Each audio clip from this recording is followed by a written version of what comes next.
Provincial leaders and Liberal ministers, they are stepping up to discuss their approach to tackling President-elect Donald Trump's tariff threat of 25% on Canadian goods going into the U.S. CTV's Colton Prale has more on this. Colton, good morning. Ontario and Alberta's premiers, as we've seen, Danielle Smith, Premier Ford, they've been out at the forefront of this, confronting U.S. tariff threats. How has their approach differed, or has it even? Yeah, I mean, you just heard there Doug Ford talking about the need to be singing off the same song sheet, as he put it. And part of the real challenge here is that Canada's premiers have been doing anything but that. You listen to Doug Ford, you listen to that press conference, it's clear that everything is on the table. He is still considering retaliatory tariffs against the U.S. He talks about fighting back. He talks about how it's going to hurt Americans as it hurts Canadians if these tariffs are imposed.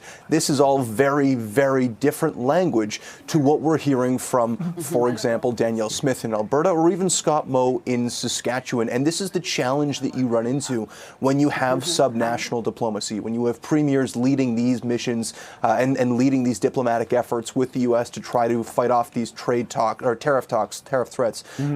It's not to say that they shouldn't be doing that, but their priorities are beholden to their own citizens. They're beholden to Ontario residents or Albertans or whoever that they're representing and the industries in that province. And so a premier like Alberta's Danielle Smith, for example, has to consider oil and gas. And so she's going to want to see exemptions from energy if there's going to be these tariffs. She's going to want to advocate for more energy trade cross-border. She's not going to want to see critical minerals or energy used as a bargaining tool or as a negotiating chip that Canada plays in response to these tariffs, whether that's through export bans or export tariffs. That will have a direct impact on the Albertan economy. It'll hurt Albertans. It'll hurt everyday people in her province, and so she has to defend them. The issue then is that you have two premiers from the same country trying to advocate against these tariffs, but in totally different manners with totally different objectives other than trying to avoid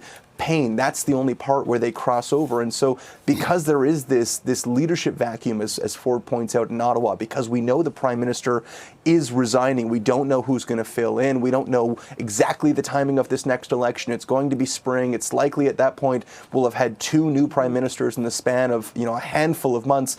All of that makes it hard to negotiate with Trump at a national level.